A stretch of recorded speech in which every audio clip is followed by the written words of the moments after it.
Hello दोस्तों, welcome back to let's do chemistry channel. So friends, आज जो बात करने वाले हैं हम वो बात करने वाले हैं टीचिंग मेथड्स।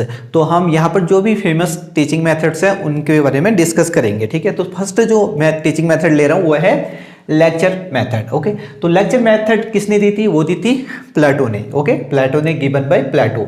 दूसरी ओर बात करें तो चॉक एंड टॉक मेथड इसे कहा जाता है, चॉक एंड टॉक, यानी टीचर ही इससे लिखता भी है और वही बात करता है, यानी यहाँ पर स्टूडेंट कुछ नहीं करते हैं। ओके, वो सिर्फ सुनते हैं, तो इसलिए इसको चॉक एंड टॉक मेथड भी कहा जाता है। दूसरी ओर चलें तो इसको ट्रेडिशनल मेथड भी बोला जाता है। ट्रेडिशनल मतलब बहुत पुरानी, बहुत परंपरा से चली आ रही है। ठीक है, तो बहुत पुरानी मेथड भी है ये, इसलिए इसको क्या बोलते हैं? ट्रेडिशनल मेथड भी बोला जाता है। ओके, बात करें where is a learner have minor role और no role to play. That means यहाँ पर जो लर्नर होता है यानी स्टूडेंट है उसका ज़्यादा वर्क नहीं है, ज़्यादा जो वर्क है वो किसका है? टीचर। यानी ये जो मेथड है वो है टीचर सेंटर्ड मेथड। ओके, और अब बात करें useful for higher class where syllabus is vast. Okay, तो ये कहाँ पर टेक्निक यूज होती है? जहाँ पर हायर क्लास में, छोटी क्लास में लेक्चर मेथड यूज नहीं होती है। ठीक है, और हायर क्लास में भी कहाँ पर? जहाँ पर सिलेबस क्या होता है? बहुत ज़्यादा वास्ट होता है, उसको जल्दी जल्दी हमें कंप्लीट करना होता है, तो वहाँ पर हम लेक्चर मेथड का यूज दोस्तों करते हैं। हम दूसरे जो मेथड है उसकी बात करते हैं, वो मेथड है डेमोन्स्ट्रेशन मेथड, यानी जिसको हिंदी में बोलते हैं प्रदर्शन विधि। तो डेमोन्स्ट्रेशन मेथड में क्या क्या होता है उसके बारे में जानते हैं। तो सबसे पहला पॉइंट है, this is a very common method used in science and maths teaching. तो ये जो डेमो वाली मेथड है वो साइंस और मैथ के लिए बहुत ज़्यादा यूज की जाती है। Okay, so first point note it down. Okay, science and maths के लिए। Second thing, the word demonstration means to give demos or to the perform the particular activity। तो इस वाली टेक्निक में कोई भी चीज़ें क्या होती है? करके दिखानी पड़ती हैं हमें, यानी स्टूडेंट सामने होंगे, आपको वो परफॉर्म करनी होंगी। तो इस टेक्निक को ऐसे भी बोला जा सकता है ये टीचर सेंटर्ड है, यानी यहाँ पर बच्चे केवल देखते हैं और बच्चों के सामने कोई भी एक्टिविटी क्या होती है? डेमोन्स्ट्रेशन होती है, उसको दिखाया जाता है कि ऐसा होता है करके। ओके, थर्ड पॉइंट है, it is a method of the presentation of skill which shows how a particular procedure is performed। okay, that means same things कि आपको ये एक ऐसा है, एक ऐसी मेथड है जिसमें क्या किया जाता है कि कोई भी एक्टिविटी है तो उसको परफॉर्म किया जाता है स्टूडेंट के सामने। आप कोई भी चीज़ समझा रहे हैं बट आपको उसको एक्टिविटी के थ्रू परफॉर्म करना पड़ेगा, सिर्फ कहने से नहीं होगा। ठीक है, तो परफॉर्म करना पड़ेगा, तो उस तरीके की ये डेमोन्स्ट्रेशन टेक्निक है। ओके, फोर्थ पॉइंट में बात करें तो क्या है? Two terms that are used interchangeable with demonstration method. तो डेमोन्स्ट्रेशन मेथड को दूसरे नाम से भी जाना जाता है, वो कौन कौन से नाम है?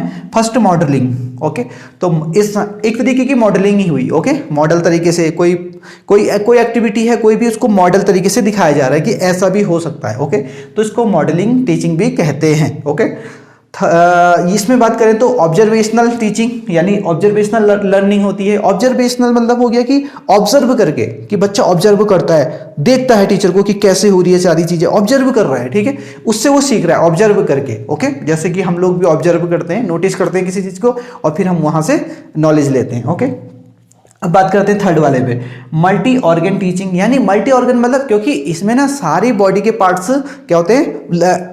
यूज होते हैं। ओके, एक्टिव रहते हैं, जैसे ईयर, नोज, आईज, सब, हैंड, सभी चीज़ें क्या होंगी? एक्टिव रहेंगी, तो इसलिए इसको मल्टी ऑर्गन टीचिंग भी कहते हैं। सिर्फ लिखना ही नहीं, आंखों से देखना ही नहीं, सभी चीज़ें एक्टिव रहती, सुनना, ये सब चीज़ें। ओके, यस, तो इस वाली को बोलते हैं एक नाम से मल्टी ऑर्गन टीचिंग भी बोला जाता है। अब बात करते हैं लास्ट पे, जैसे कि मैंने पहले ही बताया कि टीचर सेंटर्ड मेथड है। Okay, there are two type of method, एक होते हैं टीचर सेंटर्ड और दूसरा होता है स्टूडेंट सेंटर्ड। बट डेमोन्स्ट्रेशन क्या है? टीचर सेंटर्ड, क्योंकि इसमें जो स्टूडेंट होता है ना वो पार्टिसिपेट नहीं करता, टीचर उसको डेमो दे के बताता है। ओके, तो अब चलते हैं हम थर्ड टेक्निक की। थर्ड टेक्निक की बात करें तो थर्ड टेक्निक है हमारी, यानी थर्ड मेथड है ह्यूरिस्टिक डिस्कवरी मेथड। तो हिंदी में इसको बोलते हैं खोज विधि। ओके, और गिवन बाय आर्मस्ट्रॉन्ग, इसको आर्मस्ट्रॉन्ग ने दिया था। ओके, तो ऐसे इसको याद कर सकते हैं, इसका न्यूमोनिक है HA। हाँ, okay, H for heuristic, A for Armstrong. Okay, and the term heuristic means finding through experience, यानी इस टेक्निक में क्या होता है ना, स्टूडेंट खुद करके सीखता है, अपने एक्सपीरियंस से सीखता है। दैट मीन्स ये होगी स्टूडेंट सेंटर्ड टेक्निक या student centred method, keep in mind. Okay, तो ह्यूरिस्टिक मेथड में क्या होता है कि स्टूडेंट अपने एक्सपीरियंस से क्या होता है, सीखता है। ठीक है, by this method the learner reaches the solution and learn from it. इसमें क्या होता है कि जो लर्नर है यानी स्टूडेंट है हमारा, ओके, तो वो क्या होता है, सॉल्यूशन तक खुद ही पहुंचता है, क्योंकि वो सारी चीजें खुद करके वहां तक जा रहा है। ठीक है, तो यहां पर क्या होता है, चीजें वो खुद ही सीखता है और खुद ही क्या होता है, उसका सॉल्यूशन फाइंड आउट करता है। ठीक है, यस।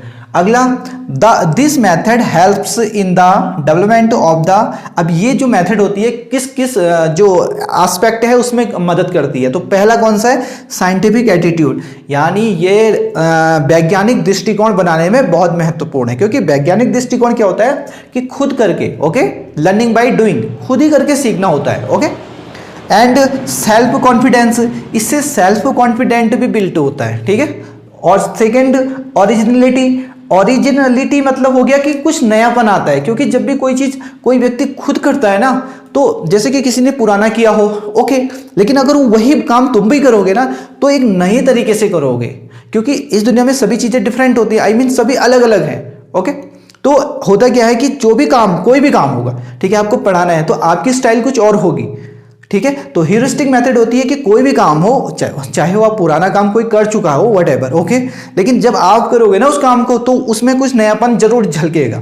तो ह्यूरिस्टिक मेथड ओरिजिनलिटी पे बहुत ज्यादा ध्यान देती है, किस पे, ओरिजिनलिटी पे। ओके, अगला, इंडिपेंडेंस ऑफ द जजमेंट, तो यहां पर क्या होता है, जजमेंट हम किसी को देख के नहीं करते, खुद ही जजमेंट क्रिएट होता है। तो हमारा जजमेंट स्वतंत्र होता है, क्योंकि हमने वो चीज करके देखा होता है। ठीक है, जैसे कि किसी ने बोला कि खीर क्या है, मीठी है, ओके, किसी ने बोला, बट हमने जब उसको टेस्ट किया तो वो हमारा क्या हो जाएगा, वो हमने डिस्कवरी की कि खीर क्या होती है, मीठी होती है। ओके, तो वो उसमें क्या होगा, हमारा जजमेंट इंडिपेंडेंस होगा, किसी पे क्या होगा, डिपेंड नहीं होगा हमारा जजमेंट या हमारी विजडम। ओके, विजडम के अकॉर्डिंग सारी चीजें निकलेंगी। Okay, and thinking power in the, तो थिंकिंग पावर भी डेवलपमेंट होता है इसमें। थिंकिंग पावर ऑब्वियसली होगा ही, अगर वो खुद ही काम कर रहा है सारे, ओके, तो जब भी हम लोग खुद ही सारी चीजें मैनेज करते हैं ना, तो हम चीजें बहुत सारे सीखते हैं।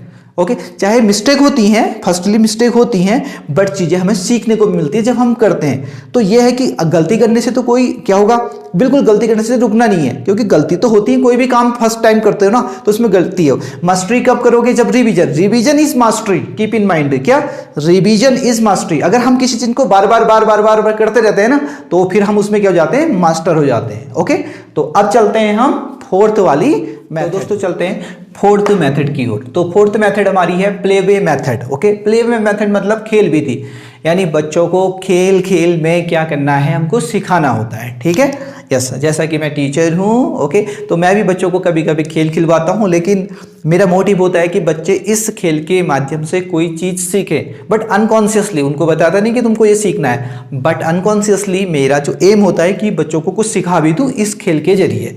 ओके, तो अब ध्यान से देखना है। सबसे पहले ओरिजिनेटेड बाय, किसने खोजी थी, Froebel and Henry cook. Okay, तो इसको कैसे याद कर सकते हैं हम, इसको याद कर सकते हैं हम पीएफ से। ओके, तो पर्सनल फंड, पीएफ तो सुना होगा ना, तो पर्सनल फंड से हम पी से प्ले वे मेथड और एफ से फ्रोबेल।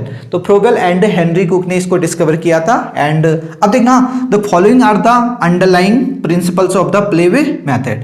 तो ये कौन कौन से प्रिंसिपल के अंदर आता है प्ले वे मेथड, वो देखते हैं। सबसे पहले लर्निंग बाय डूइंग, यानी प्ले वे मेथड में क्या होता है, बच्चा करके सीखता है, खुद ही करता है और खुद सीख जाता है, क्योंकि खेल रहा है ना वो, उस कोई भी काम है उसमें पार्टिसिपेट कर रहा है, तो वहां से वो सीख रहा है, तो इसको बोलते हैं लर्निंग बाय डूइंग। ओके, ये कॉन्सेप्ट है। उसके बाद बात करें, सेकेंड पॉइंट है तो principle of the individual difference. तो इसमें इंडिविजुअल डिफरेंस, तो जब हम किसी चीज को खिलाते हैं ना तो सभी बच्चों पे ध्यान देते हैं।